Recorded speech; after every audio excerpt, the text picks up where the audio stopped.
ඕගොල්ලෝ දැකලා තියෙනවද ලොකු වම්බටු? ඒ කියන්නේ අපේ ලංකාවේ තියෙන සාමාන්‍ය වම්බටු වගේ නෙමෙයි. ඒ වගේ 5-6 ගුණයක් විතර ලොකු වම්බටු.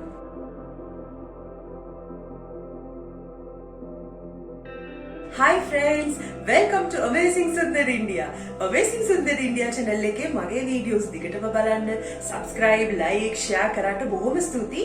මේක ඔයගොල්ලන්ගේ පළවෙනි වීඩියෝ එක නම් අමතක කරන්න එපා subscribe කරන්න. මොකද ඉන්දියාවේ තියෙන විශේෂ සිදුවීම් අහන්න දකින්න පුළුවන් මාත් එක්ක රැඳී සිටියොත්. මම මේ ආවේ එළවලු කඩේකට බලන්න මෙන්න මේ කොහොමද කියලා මේ තියෙන වම්බටු මෙච්චර ලොකු වම්බටු ලංකාවේ නෑ නේද?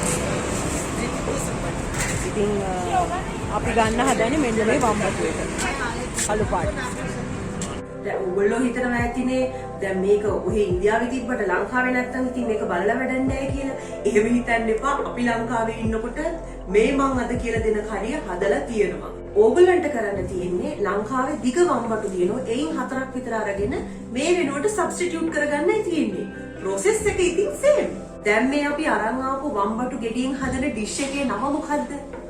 बैंगन का भरता. भरता बैंगन කියන්නේ වම්බටු, भरता කියන්නේ මේ ප්‍රිපරේෂන් එකට. बैंगन का भरता. ඉතින් වම්බටු වලින් හදන මැල්ලුමක් වගේ කියලා කිව්වොත් හරි. එහෙනම් ඉතින් අපි process එක පටන් ගමු. ඉස්සෙල්ලා දැන් මේක පුච්ච ගන්න ඕනේ. දැන් මේ විදිහට හිමින් කරකවගෙන මුළු ගෙඩියම ඔබට ඇතුළට වෙනකන් ගින්දර යන්න දෙන්න ඕනේ. නිකන් අර අපි බාබිකියු කරන්නේ ඒ වගේ මේක පුච්ච ගන්න ඕනේ. කුක් වෙන්න දෙන්න. අපිට මේක හරිය පුදුමයි. ඉතින් වෙනස් දෙයක්. මොකද අපි කවදාකවත් මේ බ්‍රින්ජල් කියන්නේ වම්බටු තාම පුච්චන්නේ නැහැ මේ විදිහට. ඉතින් මාරි මේකේ පාට වෙනස් වෙනකන් ටෙක්ස්චර් එක වෙනස් වෙනකන් කරකව හොඳට මේ විදිහට පුච්ච ගන්න. මේ පේන්නේ ඇතුළට එනකන් ගින්දර යනවා. පේනවද ඔයගලන්ට මේ සයිඩ් එකෙන් දැන් අර තෙල් වගේ එනවා එළියට. ඒ ඇතුළේ තියෙන තෙල් තමයි පිච්චිලා එළියට එන්නේ පොට්ටක් ඔයගලන්. ඉතින් ගෑස් එක कुकर के साउथ तो इतना प्रो है दी कलर के इटा वेलासना බලන්න ඒ බලන්න දැන් මම අනිත් පැත්ත හරවනවා. ඔය විදිහට පැත්ත හරවගෙන මේ ඔක්කොම process එකට මේ size එකේ ගෙඩියක් සාමාන්‍යයෙන් පුච්ච ගන්න වාට සාමාන්‍යයෙන් විනාඩි 10ක් විතර යනවා. දැන් අර බාගත් වම්බටු මේ කරල පුච්චගත්ත වම්බටු කරල මෙන්න මේ විදිහයි. බලන්න මේ තෙල් ටික කොහොමද මේ අයිනකට එකතු වෙන්නේ කියලා. එහෙනම් දැන් මේක සුද්ධ කරගන්න ඕනේ දැන්. දැන් මේ වම්බටු ගෙඩියේ මේ තියෙන මේ ලෙල්ල තියෙන ලෙලි අයින් වෙනවා. බලන්න මේ ඊසිලි ලෙල්ල අයින් කරගන්න ඕගලන්ට පුළුවන්. මේ නැට්ටෙන් මෙහෙම අල්ලලා කළු පාට වෙච්ච මෙන්න මේ බලන්න හිතාගන්න බෑනේ. මේක යන්තම් උඩ තියෙන පියල්ල ඔහොම අයින් කරගන්න.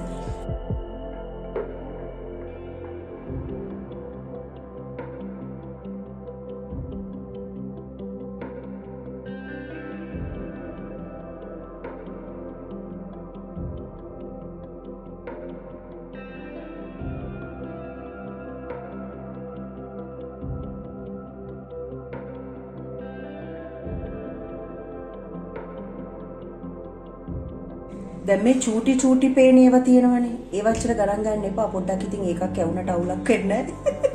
දැන් මේක මේ විදිහට චොප් කරගන්න තියෙන්නේ. එන්න කපලා ඉතින් අර අපේ පණුරාලියෝ ඉන්නවනේ නේ. පණුව ඉන්නවද කියලා පොඩ්ඩක් බලන්න. පණුව නෑ ඉතින් මොකද මං ඒ ෆ්‍රෙෂ් ගෙඩියක් ගත්ත නිසා. ඉතින් ඔය විදිහට මේක මෙහෙම චූටි විදිහට චොප් කරගෙන මේක නිකන් පේස්ට් එකක් වගේ ග්‍රයින්ඩ් කරගන්න එපා. නිකන් චොර වෙනවා එතකොට. ඒක නිසා මේක නිකන් යන්තම් මේ විදිහට කපලා ගත්තාම මේක දෙක කැපෙනවා මේ. ඔයගලන්ට තේරෙනවද? හරි ඊසිලි කපන්න පුළුවන්. ඔන්න හරි. ඔන්න ඉතින් මගේ දැන් වම්බටු ටික නම් රෙඩි. දැන් අපි ඉතිරි අවශ්‍ය ඉන්ග්‍රීඩියන්ට්ස් මොනවද කියලා බලමු. එතකොට මේකත් එක්ක දැන් අපිට ඕනේ කරපිංචා, අමු මිරිස්, සුදු ලූණු ලියලා ඊට පස්සේ තක්කලි මේ විදිහට චූටිට කපලා රට ලූණු ගෙඩියක්. ඔයගොල්ලෝ රතු ලූණු උනත් ගන්න පුළුවන්. මේ විදිහට එකත් ලියලා ඕනේ. ඊළඟට මේ තියෙන්නේ මිරිස් කුඩු, මේ තියෙන්නේ ජීරා ඒ කියන්නේ සූදුරු, ඊළඟට මේ කහ, ඊළඟට මේ අතරම මේකට කියන්නේ කොරියන්ඩර් ඇන්ඩ් ජීරා පවුඩර් දෙක එකතු කරලා. මේක ඉතින් ලංකාවේ ඔයගලන්ට ගෙවල් වල හොයාගන්න බැරි නම් ඔයගොල්ලෝ එච්චර හිතන්න එපා. මම ලංකාවේ ඉඳි මම දැම්මේ 3-5 කුඩු. මේකට ඇවිල්ලා 3-5 දාත හැකි. ඒතර මේ චුට්ටක් සීනි ඕනේ.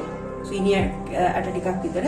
මේ ගරම් මසාලා ඔයගොල්ලන්ට ෆුඩ්ස් ඕනම ෆුඩ් සිටි එකකින් හම්බ වෙනවා.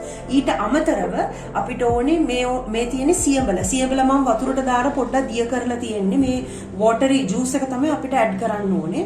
අන්තිමට මේ ගාර්නිෂින් වලට කොරියන්ඩර් ලීව්ස් මේක ඉතින් තිබ්බත් එකයි නැතත් එකයි up to you. ඊට පස්සේ ලොකුම දේ තමයි ඔයිල් ඕනේ. ඔච්චර තමයි ඉතින් අවශ්‍ය. අපි එහෙනම් පටන් ගමු.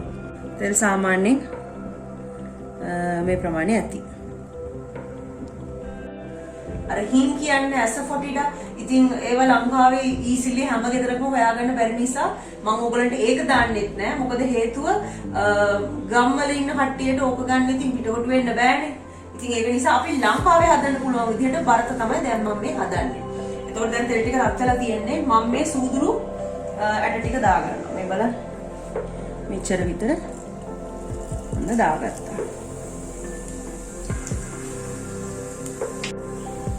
ඊළඟට දාගන්නවා මම මේ කරපිංච ටික. දැන් දාගන්නවා කරපිංච ටික හොඳට ස්ප්ලටර් වුණාට පස්සේ අමු මිරිස් ටික. දැන් දානවා මම ගාලික් තියලි දෙකකට වගේ ගාලික් ගෙඩියක් මම දෙපැත්ත නිකන් භාගයට වගේ කරගත්තා නිකන්.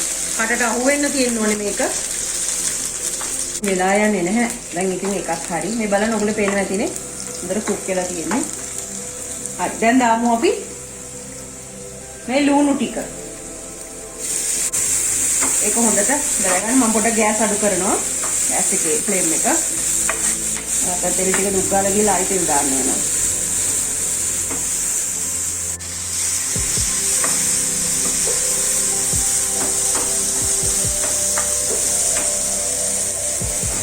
දැන් තක්කාලි ටික ඔයගලන්ට පේනවනේ. මෙන්න මේ තත්ත්වයට මේ ප්‍රමාණයට විතර පැද ගන්න. ටිකක් විතර කුක් නොවුනට කමන්නේ. මොකද මේ බරත දැම්මට පස්සේ වම්බටු ඒ ටික දැම්මට පස්සේ එකත් එක්කත් කුක් වෙනවා. ඉතින් අපි දැන් මසාලා දාගමු. කහ දැම්මා. මිරිස් කුඩු දැම්මා. ඊට මම මේ ගත්ත ජීරා කොරියන්ඩර් පවුඩර්. ඔයගලන්ට ෆුඩ් සිටින් මේක සමහර ෆුඩ් සිටි වල ගන්න පුළුවන්. නැත්නම් වැඩි හිතන්න එපා. තුන පහ පවුඩර් දාන්න. මේක හොඳට මික්ස් වෙන්න ඕනේ. මේක නිකන් පේස්ට් එකේ හොඳට රස අණුව බලලා ඔයගොල්ලෝ ලුණු ටිකක් දාගන්න මේ වෙලාවේ. මොකද දැන් මේ වෙලේ බලන්න ඕනේ මේකයි අර බර්තා එකේ ප්‍රමාණය අනුව මේක දැන් ඔයගොල්ලෝ හිතනවා ඇති තෙල් නෑනේ කියලා. එච්චර හිතන්න එපා. මොකද දන්නවද? දැන් අර මේ අපි පොඩි කරගත්ත මේ වම්බටු එක තියෙන්නේ මේ බලන්න. මේකේ තෙල් ඕල්රෙඩි තියෙන ඔකට පේනවද? ඉතින් තෙල් දාගෙන වැඩේ අනා ගන්න ඕනේ නෑ. ඔය එකේම උදව්වක් වෙනවා. මේ විදිහට පොඩ්ඩක් මේ මසාලා ටික ෆ්‍රයි කරගත්තාම ඇති.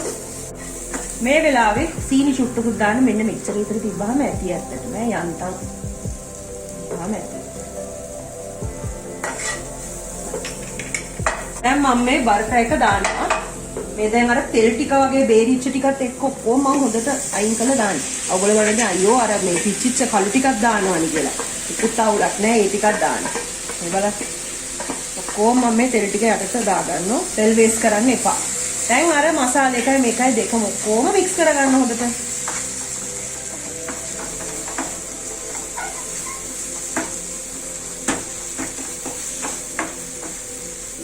දැන් පොඩ්ඩක් මේක අපි වහලා තියමු.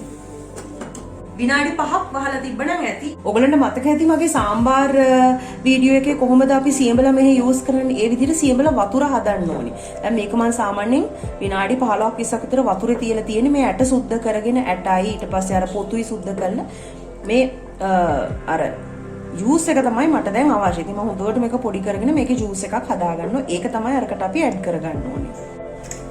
මේක දැන් විනාඩි 5ක් ස්ටීම් කරලා තියෙන්නේ. දැන් මම අරිනවා. මේ බලන්න. මම දැන් මේක ඇරලා ආයි පොඩ්ඩක් හොඳට මික්ස් කරගන්නවා. හොඳේ.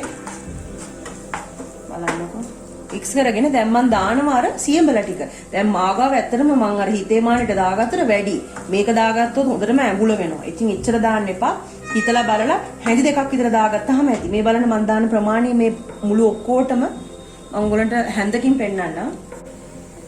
මෙන්න මේ ප්‍රමාණය විතර මේකට ඇති. දැන් ආයෙ හොඳට මික්ස් කරගෙන අන්තිමටම තමයි මේ ගරම් මසාලා දාන්නේ. ගරම් මසාලා දාලා ඔන්න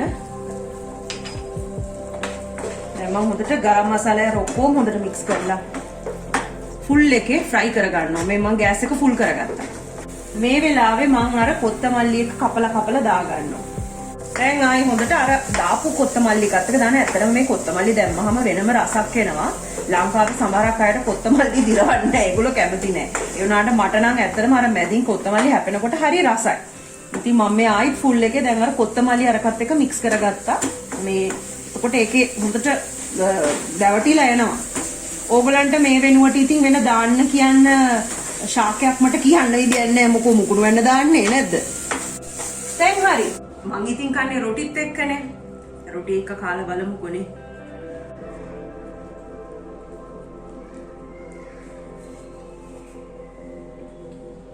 වරෝ නියමයි. අපි දැන් ලංකාවේ කන්නේ කොහොමද? බතුයි, කරි හේකුයි, පරිප්පුයි, vegetables හදනවනේ. වම්බටු කරියක් එහෙම අනිවාර්යෙන් හදනවා. කොද්දටත් හදනවා.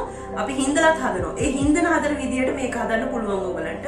උණුබත් එක කියලා වැඩක් නැහැ. එහෙනම් Amazing Sundari India හැමදාමත් ගේන interesting topic next week I come with. Bye.